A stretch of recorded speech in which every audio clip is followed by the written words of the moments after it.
بسم الله الرحمن الرحيم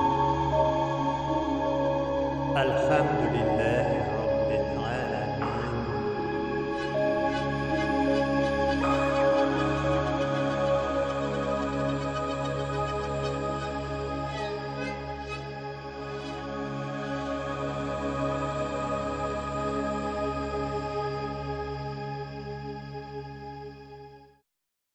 أعوذ بالله من الشيطان الرجيم بسم الله الرحمن الرحيم Assalamu alaikum wa rahmatullahi wa barakatuh. Muhtaram musulmon qardoshlar.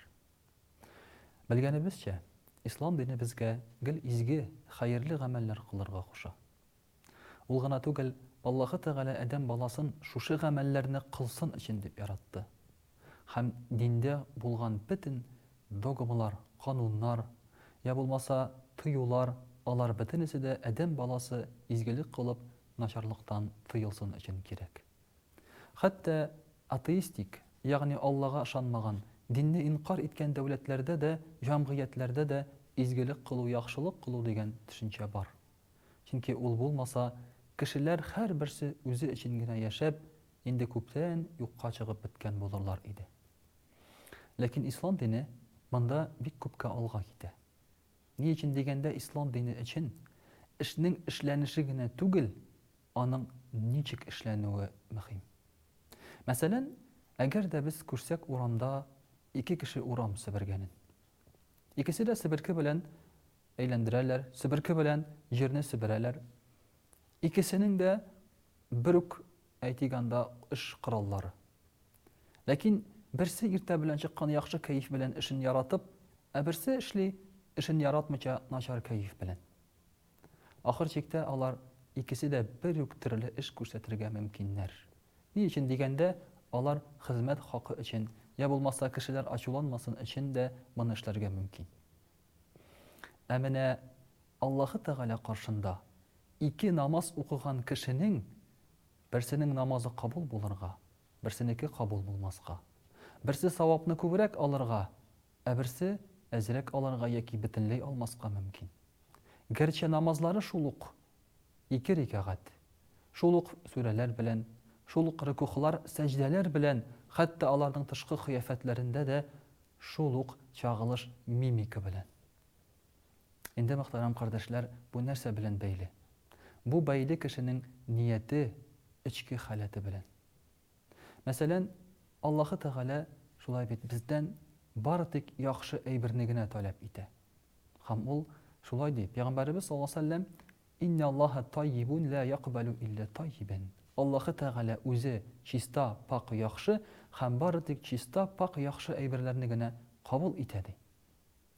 Мәсәлән, мөхтәрәм кардәшләр, алган кешегә, мәсәлән, мин фәкыйр бер мискин икән, мин кемнәндер ярдәм алам икән, мин алам икән, бер кешедән алам, икенче кешедән, ул акчаның миңа айырмасы юк.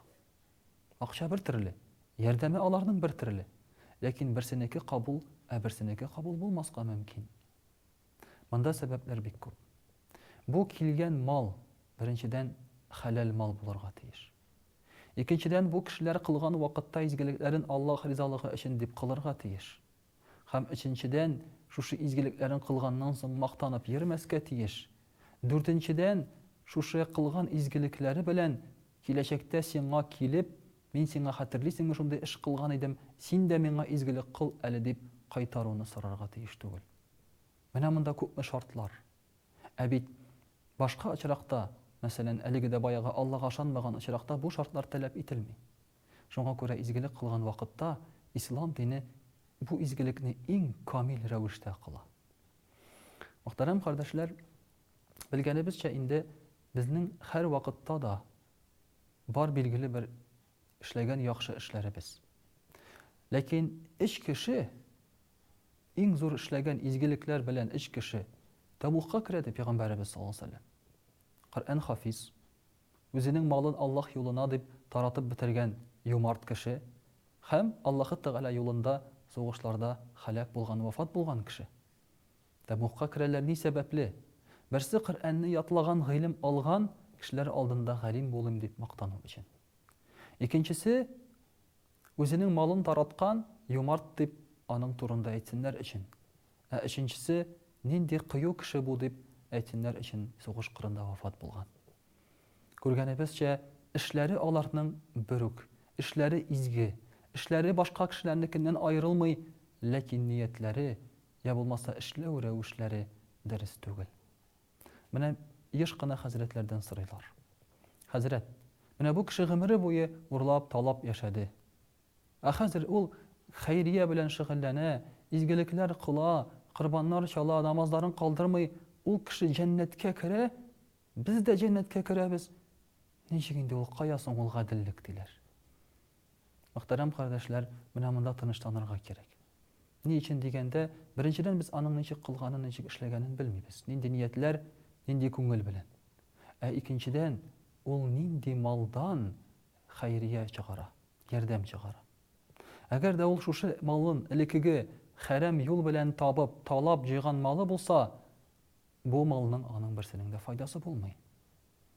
Бу малдан савап алмый. Чөнки Пәйгамбәрбез саллаллаһу алейхи ва саллям әйтә, хәрәм юл белән кергән мал тәмухка гына эләгә ди. Ягъни аннан савап булмый ди. Димәк, ул каяндыр кеше, мәсәлән, ниндидер чумара алдау юллары белән бик күп күләмдә акча мал эшләп алган икән. Һәм хәзерге вакытта шушы малдан садака чыгара, изгелекләр кыла икән, бу изгелекләрнең файдасы юк. Чөнки малның килгән юлы харам. Шуның өчен дә, мөхтәрәм кардәшләр, без бу очракта инде тыныч булырга тиешбез. Инде менә шундый вакыйга булды. Пәйгамбәрбез саллаллаһу алейхи ва саллям әле пәйгамбәр булганчы. Белгәнебезчә, Кәгъбәтулла җимерелгән иде. Ягъни иске халәттә иде. Аны яңартып, тизергә, яңартып, матурайтырга кирәк иде. Һәм гарәпләр җыелдылар да, әйдәгез без моны эшлибез, ләкин монда керергә тиеш чиста хәләл мал гына диделәр. Ләкин шушы Кәгъбәтулланы элекеге размерлары, элекеге зурлыгы буенча тизергә акчалары җитмәде.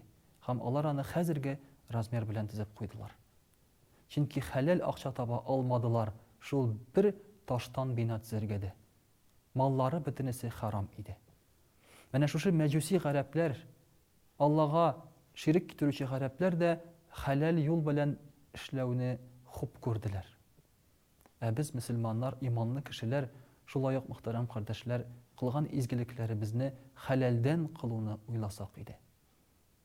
Хәләл эштән, хәләл киемнәр киеп, хәләл юлларда, хәләл эшләрдә эшләп. Ни өчен дигәндә, мөхтәрәм кардәшләр, шундый бер вакыйга булды. Бер бай кешегә әйтәләр, гаеткә барганда, менә син шушы иң матур киемнәреңне киеп бар дип әйтәләр гаеткә. Бу Испаниядән алып кайткан курткаларын, Италиядән алып кайткан ботинкаларын киеп бара мәчеткә. Мәчеттән чыкса, намаздан соң берсе дә юк буларның. Урлап алып киткәннәр. Монда мин әйтмим, мәчетләрдә урлау бар ул дип. Юк, аның турында сүз бармый. Сүз бара, бу киемнәре аның нәрсә өчен киелгән булды икән? Аллаһ ризалыгы өченме, әллә мактану өчен булды микән? Һәм ул габгади авыл карты кебек галуш киеп кайтып китте өенә. Менә ул, мөхтәрәм кардәшләр, Пәйгамбәрбез саллаллаһу алейхи ва саллям шуңа күрә әйтә. Юл кырыында бер кеше утыра ди. Чәчләре тузанга баткан мусафир ди. Аның ди киеме харам, ашаганы ичкәне харам, аяк киемнәре харам ди. Һәм шушы кешенең кылган дугасы кабул булырмы ди. Ягъни әгәр дә кеше хәрәм ризык ашап, хәрәм ризык кия, хәрәм ризык белән тукланган икән һәм хәрәм кием кия икән, бу кешенең изгелекләре кабул булырмы ди Пәйгамбәрбез саллаллаһу алейхи ва саллям. Менә безнең өчен дә, мөхтәрәм кардәшләр, әйбернең муллыгы, күплеге, эшләгән эшебезнең зурлыгы түгел, аларның сыйфаты, рухи сыйфаты мөһим. Намазга килгәнбез икән, киемебез безнең чиста булсын, пак булсын, хәләл булсын. Ашарга утырганбыз икән, әз булсын, бәрәкәтле булсын, ләкин хәләл булсын. Ниндидер йортта яшибез икән, кечкенә булса да, чиста булсын, хәләл булсын. Менә, мөхтәрәм кардәшләр, аның мөһимлеге кайда?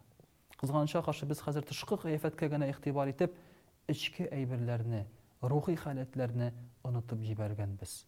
Шуның өчен Аллаһ Тәгалә дә, мөхтәрәм кардәшләр, безгә инналлаһа таййибун ла яқбалу илля таййибан. Аллаһ пак һәм бары тик пак чиста әйберләрне генә кабул итә дип әйтә. Һәм Аллаһы Тәгалә чыннан да безнең ниятләребезне, эшләребезне, күңелләребезне, ичке тышкы халәтләребезне чиста пак кыла күрсә иде. Вассаламу алейкум ва рахматуллаһи ва баракатуһ.